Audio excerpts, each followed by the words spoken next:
Hey there. Well, fall is well and truly here now. Oh my gosh. We've got quite the windy fall day out here. And I'll be honest, I've not been coming out to the garden much. There's just been so little that's been happening out here. I really don't have anything growing. So it's been a few days. I wanted to check on the peas that I threw in everywhere and just see if maybe anything is sprouting. We've had a decent amount of rain, which has been nice because it hasn't dried out too badly back here. It actually looks pretty good. I could probably do with watering, and that might be a good idea. But despite quite a bit, let me see. There's a little hole in my fence. So this is the thing you have to, I don't know if you can even see it. You have to watch out for these gaps. If a gap in the fence, this is how the deer got into my other garden. I had gotten a bit lax about the fencing and I think there'd been a rip in it. And this happened because I just stepped on it with my foot and I think I just ripped this edge. This is where two pieces of the fence mix. So what I like about these fence posts is that you can lift them up. They're in 3 sections, so you can lift them up and attach the actual fence to, it's getting stuck on everything. You can actually attach it through the pieces of the fence post. So it kind of helps to hold it in place. You can just lift this up. Let's see, I'll do this one. Oh my goodness. Okay, I'll do it down here. And then actually put the fence through there. And then that keeps less holes in the actual fence. And you don't have to use I don't know, zip ties or something. So let me get these pieces. There we go. Get that on there so that nothing gets in. Nothing figures out that it can get through the fence. That's the biggest thing. So we've had quite a bit of wind, quite a lot, and the greenhouse is doing great. So super excited to see that. The greenhouse has really been holding steady. All my efforts to keep it weighed down have been working. So that's awesome. I'm just checking to make sure all the fencing is still up with all the wind and everything. It does, kind of pull some of the fence posts sometimes. We just have such clay soil that it's hard to get the fences to go into the soil and then the wind can blow them. Or we have a lot of big birds of prey that come out here. Oh, look how good everything's looking in here. And so sometimes those, a hawk or something will land on one of the fence posts and it's a heavy bird and it can kind of make it a little bit tricky sometimes to push the fence post over. Everything looks good. Everything looks like it's holding up. I think I am going to go turn the hose on because it's a little dry. And we'll just water everything and that will be good. You really want to stay on top of watering. Even in these fall, winter kind of months, I think it's very tempting. I feel very tempted to be there's nothing going on in the garden. Let me just leave the garden. Let me just not worry about it. And of course, the issue with that is that when it's cold, it doesn't mean that the plants don't need water. They still need to have some amount of hydration and they can get dried out and you can lose plants in the winter that way. Okay. This is looking great. All right, what I'm going to do, my water turn on is way over on the other side of the property, so it's always a bit of a walk over there. I'm going to go turn on the water and we'll water out here. Everything is getting filled with leaves in the garden. Tons and tons of leaves. And my plan with this is to just let the leaves accumulate basically. Not worry about it too much, and then I'm actually going to use that to fill in these. I got a couple raised beds back here, so I'm going to use the leaves to fill in those raised beds Probably not really, a little bit maybe in some of the trough planters, but as you can see, those are getting fairly full. And with the trough planters, they are containers. And so you got to be careful with drainage in containers.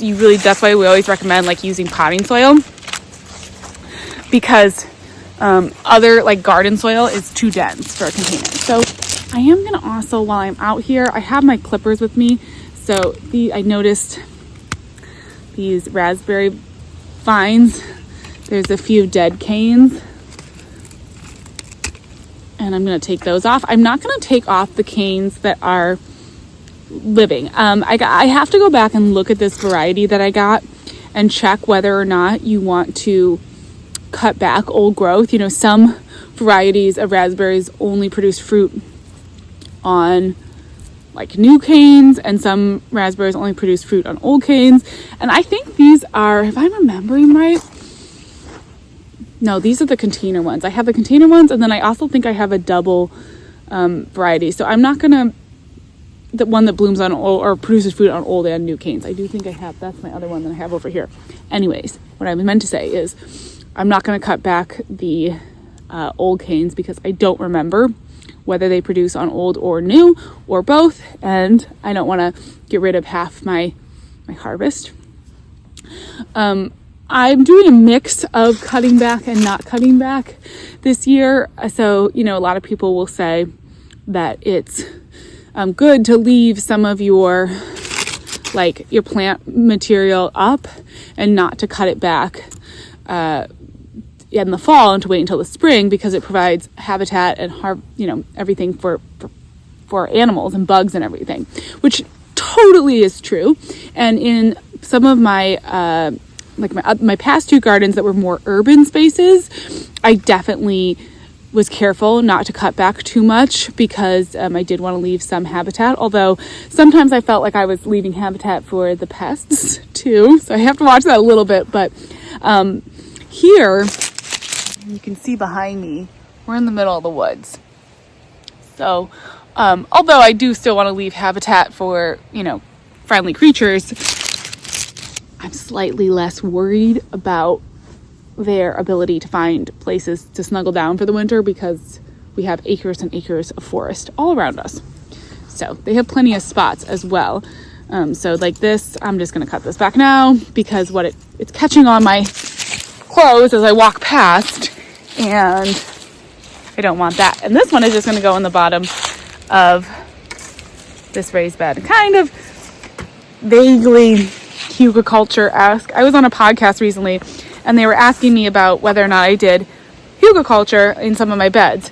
And at first I was kind of like, no, but then I kind of thought about it, and I sort of am, because I've got a few logs in here.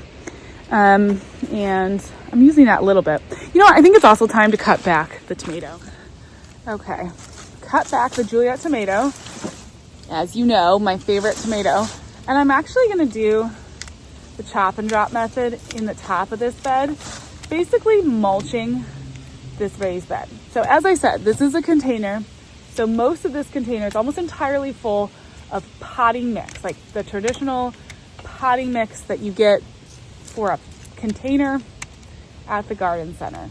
And probably in the spring, I will come in and top it off with some more potting mix, like just, container potting mix. Again, because it's a container. But I'm not worried about a little bit. Like there's a few leaves that have collected in here, and I think that that'll be fine if there's a little bit of plant material like that. Now, I have the tomato plant, and what I'm also going to do is take out the root system and just shake it up. I probably will leave this in here too, because it will decompose and add a little bit of nutrients back into the soil, which will help next year's plants. But again, I want to keep this soil lofty, and I want to keep this kind of potting mix-esque. So the big chunks, I don't want something that's a big chunk like this to stay in here, because that's not going to be a good lofty spot for my things to grow next year. But adding a little bit of the plant material back in the form of chop and drop will just help for next year's garden. So I'm cutting everything up into pieces rather than leaving the long stems. It feels like you leaving the long stems is gonna be just easier. You know, you're like, whatever, just throw it back in. But then I find that in the spring, the long stems don't decompose as quickly. So then you're like trying to pot around, you know, plant into like soil that has all these long stems. But this is just good organic material. If you think about potting mix, a lot of times there will be little bits of bark and stuff in the potting mix. So when I add a plant back into the garden bed like this, that's how I kind of think about it. I think about it like I'm adding this back into the container, like the bits of bark that are in your potting mix. That's how I kind of think about it. What I just want to get out of a container is these big chunks. Now, if I'm doing my in-ground beds, like up in my front garden, I've been just cutting off all my plants and leaving these in the soil, and then I'm going to plant in on top of them. And I think like in an in-ground garden bed, that makes total sense. But again, just in like a container, we want to keep things more light and fluffy. I do actually want to be able to take like a little hand rake and rake down into this bed and not be having an issue with old clumped up root systems. Even though they decompose fairly quickly, I don't want to have to mess with that. I don't want anything longer than a couple inches that I have to kind of work around. And then I just won't worry that everything's getting compacted, because I intend to grow in these containers for years and years and years. Now I do actually have, so this was my Juliet tomato container, and I put a lot of Juliet tomatoes back in here. So I'm having a feeling that I'm actually probably going to have a lot of, there was a flower that was in here as well. So again, I'm just taking out the big root clump. I think I'm going to have a lot of volunteer, and you can break up a root clump too like this. I bet I'm going to have a bunch of volunteer Juliet tomatoes in this bed. I also have in this bed a raspberry bush. So this is going to have some perennials and then probably some annuals is the plan for this bed. We'll see how much the raspberry bush ends up taking over this bed, as raspberries want to do. But I bought a bunch of raspberry bushes in the spring, not really realizing that how hard the deer population would make having like a berry patch. So if I want to do like a real berry patch somewhere in the garden or somewhere on the property, I'm gonna have to, you know, set up a fenced in area and really set that up as a specific berry patch. And I just didn't have the energy to like figure out where that was gonna be and how I wanted to set that up and everything. So I just threw the raspberry in here, and I'm gonna let that grow there for next year or whatever, let it mature. It got transplanted a couple times because of deer issues, and it got eaten back by the deer once.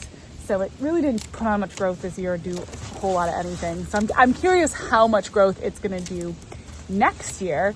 And the nice thing about having it in the container like this is that if and when I am ready to go put it out into a permanent garden, you know, berry patch somewhere on the property, it's gonna be super easy to transplant because we're just pulling it again, like out of a container. You know, I'm not gonna have to try to dig it up out of the soil. It won't have spread a bunch of runners everywhere. It'll just be like really easy to move. So I think that's a good solution if you're, you know, if you get a berry plant and you're like, especially something like a raspberry that's a spreader, it's gonna spread around. It's a good solution to put it in like a container like this, and then you're buying yourself some time.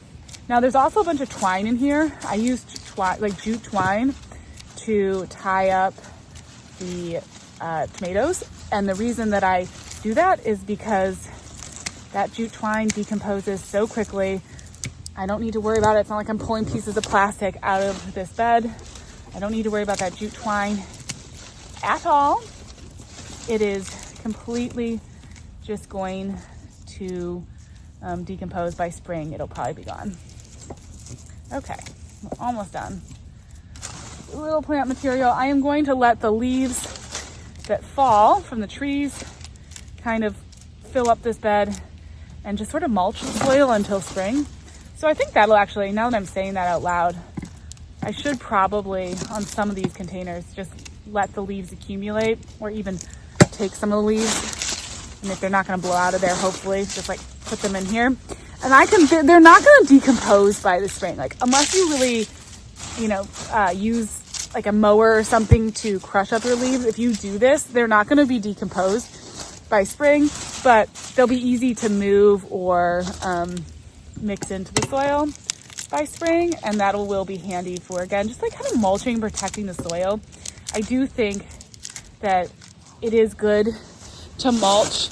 And if you have anything like there's this raspberry, this way it's going to be covered until spring. There we go. Well, that looks much tidier. Let's just put some leaves on it. Yeah, all the beds are just be tucked in with a little blanket of fall leaves. How nice. There's the little raspberry. Like when I tell you it got so stunted, and yeah. So everything will hopefully be covered, but there's just the chop and drop. If I wanted this to decompose faster, I could actually mix this in. I just didn't bring out my like garden rake or anything to like mix it into the soil. But it'll all turn in. And then I had this came from, I think, like some vine I got at the garden center. And I am gonna keep this right in here in the garden because it's handy for when the plants are little to get them started, trained up like an arched trellis like this. This trellis actually comes with a netting, and I just know myself and I know how I do with something like a netting, and I know that if it would turn into like just a tangled mess. Like I just know that it would get tangled because I would I don't know, I would just get annoyed by fiddling around with tangling it and untangling it and so forth. So I just didn't put on the netting onto it, but it's nice to have that little trellis there to like get things started. Look at all these leaves. See, I should probably get my leaf blower out one of these days and just blow them over there and then rake them all into the beds and mulch everything. Okay, I'm gonna turn on the water. I'm gonna water that garden in quick, and then that'll probably be my extent of my garden maintenance for the day. I've been going slow and steady with this fall gardening process.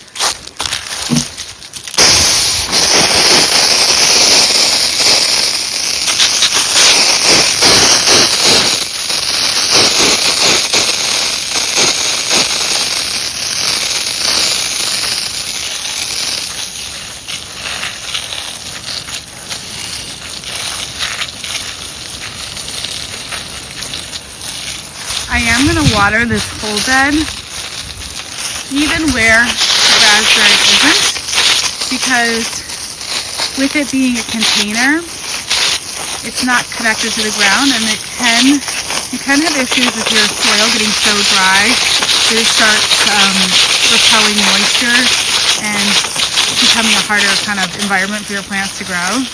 So it's definitely important to just water everything. I'm just going to water this bed too. Look at the Agastaki. I mean, I know I like completely fell in love with this plant this summer, but look at why. It's November. That thing is still blooming. These containers. I need to get these perennials. I need to get these strawberries and stuff out of these containers. I should probably plant them into the ground or into the big trough before winter really sets in. Oh my goodness. I should probably do that.